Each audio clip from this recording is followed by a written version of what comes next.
오늘은 이만 좀 쉴게요. 손임찬 작가의 이 소설은 첫 문장부터 마음을 단단히 붙잡는다. 내가 좀 쉬어도 세상은 잘 굴러가겠지? 라는 주인공 민수의 한마디는 숨가쁜 일상 속에서 지친 현대인의 마음을 그대로 꺼내 보여주는 듯하다. 이 문장은 단순한 대사가 아니라 소설 전체를 관통하는 메시지의 씨앗이다. 바쁜 삶 속에서 자신을 잃어버린 이들에게 쉼의 가치를 되새게 하는 이 책은 읽는 내내 따뜻한 위로와 함께 깊은 성찰을 안긴다. 이 글에서는 마치 오랜 친구와 밤늦게 차 한 잔을 앞에 두고 이야기를 나누듯 부드럽고 진솔한 말투로 책의 매력을 하나씩 풀어보려 한다. 줄거리, 핵심 메시지, 시사점, 그리고 다른 독자들의 반응까지 차근차근 짚어보며 이 소설이 왜 많은 이들에게 사랑받는지 함께 느껴보자.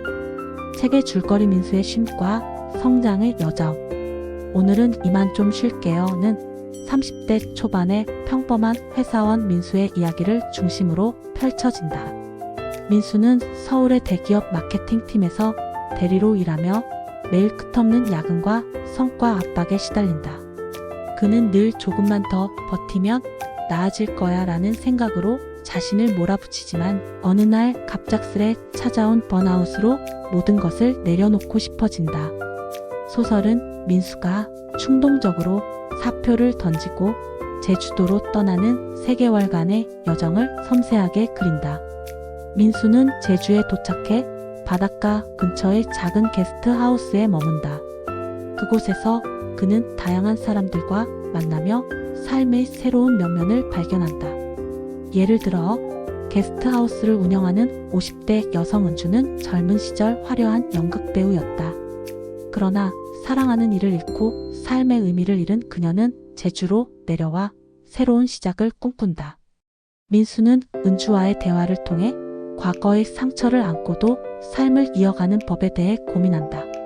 은주는 민수에게 쉼은 도망이 아니라 자신을 다시 채우는 시간이라고 말하며 그에게 깊은 인상을 남긴다. 또 다른 인물로는 20대 후반의 프리랜서 사진가 지민이 등장한다. 지민은 겉으로는 자유로운 영혼처럼 보이지만 불안정한 수익과 사회적 인정에 대한 갈증으로 소가리를 한다. 민수와 지민은 제주의 바닷가를 걸으며 서로의 불안을 털어놓는다. 예를 들어 어느 날 저녁 그들은 제주 서귀포의 한 해변에서 맥주를 마시며 삶의 불확실성에 대해 이야기한다. 지민은 사진을 찍을 때 셔터를 누르는 순간은 자유롭지만 그 뒤에 오는 불안은 나를 오가매라고 고백한다. 민수는 지민의 말에 공감하며 자신도 회사에서의 성과 압박에 짓눌렸던 순간들을 떠올린다. 이 대화는 민수에게 진정한 자유란 완벽한 조건이 아니라 불완전함을 받아들이는 태도라는 깨달음을 준다. 소설의 중반부에서 민수는 우연히 제주의 오래된 서점에서 쉼에 관한 낡은 책 한 권을 발견한다. 그 책에는 쉼은 멈춤이 아니라 자신을 다시 채우는 시간이라는 문장이 적혀 있다. 이 문장은 민수의 여정에 중요한 전환점을 만든다. 그는 제주에서의 시간을 통해 단순히 일을 그만둔 것이 아니라 자신의 내면과 마주하고 삶의 우선순위를 재정립하는 과정임을 깨닫는다. 민수는 제주에서의 3개월을 보내며 자신을 괴롭히던 완벽주의와 타인의 기대에서 벗어나는 법을 배운다. 소설의 후반부에서는 민수가 서울로 돌아가 새로운 삶을 시작하는 모습이 그려진다. 그는 다시 마케팅 일을 시작하지만 이전과는 다른 마음가짐으로 일에 임한다. 예를 들어 그는 더 이상 야근을 강요받는 환경에 얽매이지 않고 자신의 시간을 소중히 여기며 균형을 찾는다. 민수는 제주에서의 경험을 통해 자신만의 속도로 살아도 괜찮다는 믿음을 얻는다.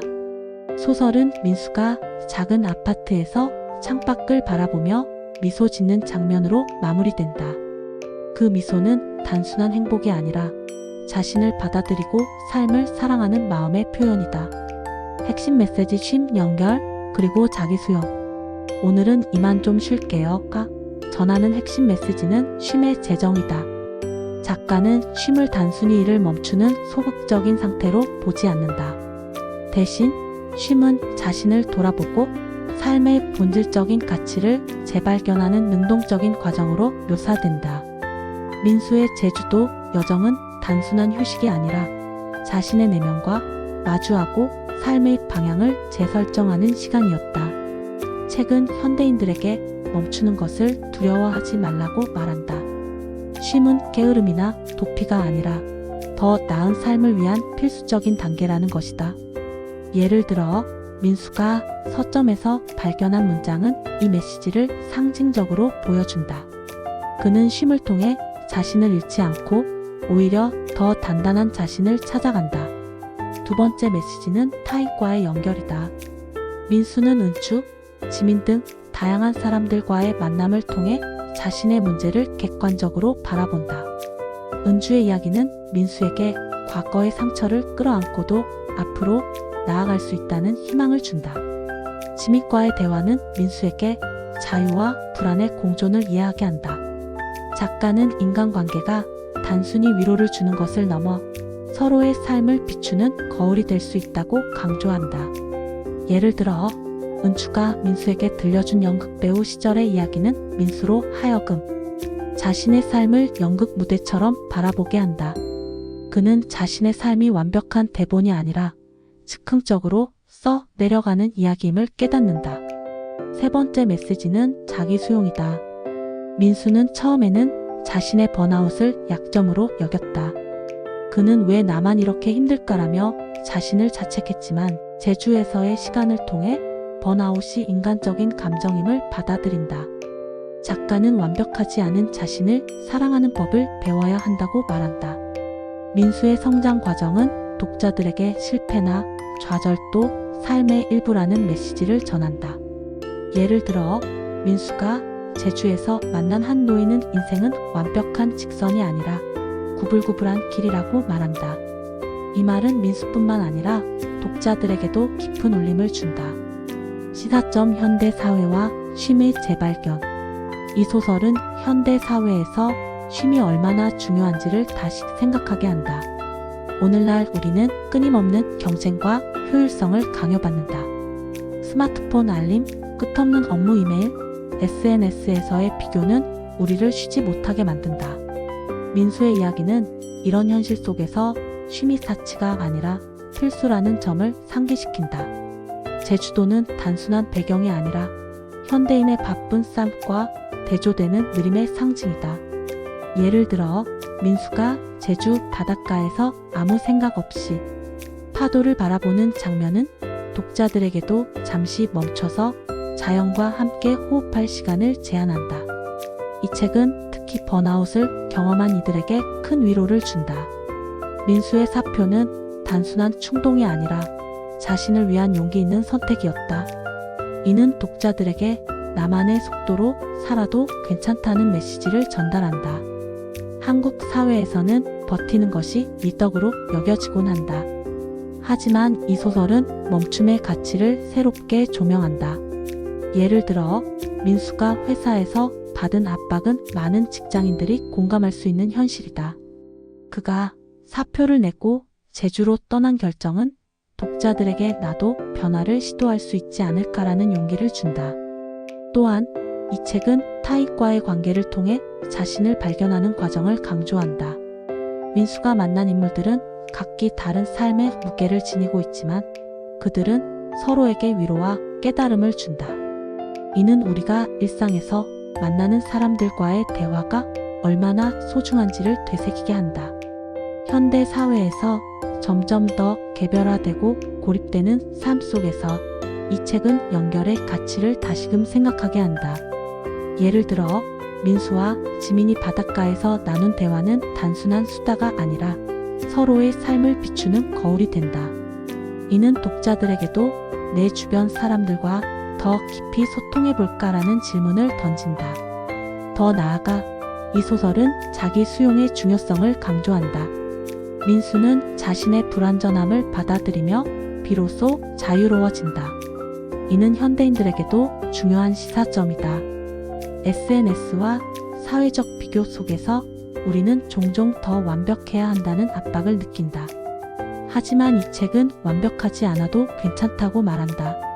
민수의 여정은 독자들에게 자신을 있는 그대로 사랑하는 법을 가르친다. 다른 사람들의 반응 공감과 변화의 물결. 오늘은 이만 좀 쉴게요는 출간 이후 독자들 사이에서 큰 반향을 일으켰다. 특히 20대와 30대 직장인들 사이에서 폭발적인 인기를 끌었다. 온라인 서점 리뷰를 보면 많은 독자들이 마치 내 이야기를 읽는 듯 했다고 입을 모은다. 한 독자는 민수의 번아웃이 내 모습 같아서 읽는 내내 눈물이 났다. 하지만 그의 여정을 따라가며 나도 치유되는 느낌이었다고 썼다. 또 다른 독자는 제주도 장면이 너무 생생해서 책을 읽는 동안 나도 그곳에 있는 듯 했다. 책을 덮고 나서 진짜로 제주 여행을 예약했다고 후기를 남겼다. X 플랫폼에서도 이 책은 큰 화제를 모았다. 해시태그 오늘은 이만 좀 쉴게요. 해시태그와 함께 독자들이 자신의 쉼에 대한 이야기를 공유했다. 한 사용자는 이 책 읽고 회사에 휴가 신청했다. 나를 위한 시간을 가져야겠다는 생각이 들었다고 포스팅했다. 또 다른 사용자는 은주라는 캐릭터가 너무 인상 깊었다. 나이 들수록 상처를 안고 살아가는 법을 배워야 한다는 말이 와닿았다고 썼다. 심지어 어떤 사용자는 민수가 서점에서 발견한 책의 문장을 메모해서 매일 아침 읽는다. 쉼이 얼마나 중요한지 새삼 깨달았다고 전했다. 문학 평론가들도 이 책을 높이 평가했다. 한 평론가는 손임찬 작가는 현대인의 고단함을 섬세하게 포착하면서도 희망적인 메시지를 잃지 않았다고 평했다. 또 다른 평론가는 이 소설은 단순한 위로를 넘어 독자들에게 행동 변화를 촉진하는 힘이 있다고 분석했다. 실제로 많은 독자들이 이 책을 읽고 나서 작은 변화를 시도했다고 전한다. 예를 들어 한 독자는 책을 읽고 나서 매주 일 아침 산책을 시작했다고 밝혔다. 또 다른 독자는 오랜만에 친구와 깊은 대화를 나누며 서로의 고민을 공유했다고 전했다. 이 책은 독자들뿐만 아니라 다양한 분야의 사람들에게도 영향을 미쳤다. 예를 들어 한 기업의 인사 담당자는 이 책을 읽고 직원들의 워라밸을 위한 프로그램을 기획했다고 밝혔다. 또한 일부 독서 모임에서는 이 책을 주제로 쉼이란 무엇인가에 대한 토론을 열었다.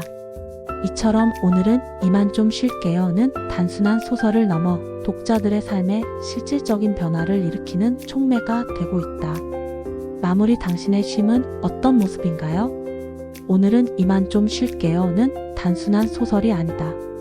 이 책은 우리 모두에게 쉼의 가치를 되새기게 하고 자신과 타인과의 관계를 돌아보게 하는 작품이다. 민수의 이야기는 특별하지 않은, 그래서 더 공감 가는 평범한 사람의 여정이다. 그가 제주에서 만난 사람들, 그리고 그들과의 대화를 통해 발견한 깨달음은 우리 각자의 삶에도 적용될 수 있다. 이 책을 읽으며 당신은 어떤 장면에서 마음이 움직였을까? 민수의 사표 결정에 공감했는지, 은주의 과거 이야기에 울림을 받았는지, 아니면 지민의 자유로움 속 불안에 자신을 비춰봤는지 궁금하다. 혹은 이 책을 통해 당신만의 쉼을 계획하고 싶은 마음이 들었는지 당신의 이야기를 듣고 싶다. 이 소설이 당신에게 어떤 메시지를 남겼는지, 어떤 변화를 일으켰는지 공유해준다면 우리 모두 서로의 쉼을 응원할 수 있지 않을까? 당신의 쉼은 어떤 모습일지, 어떤 시간을 꿈꾸는지 편안한 마음으로 들려주길 바란다.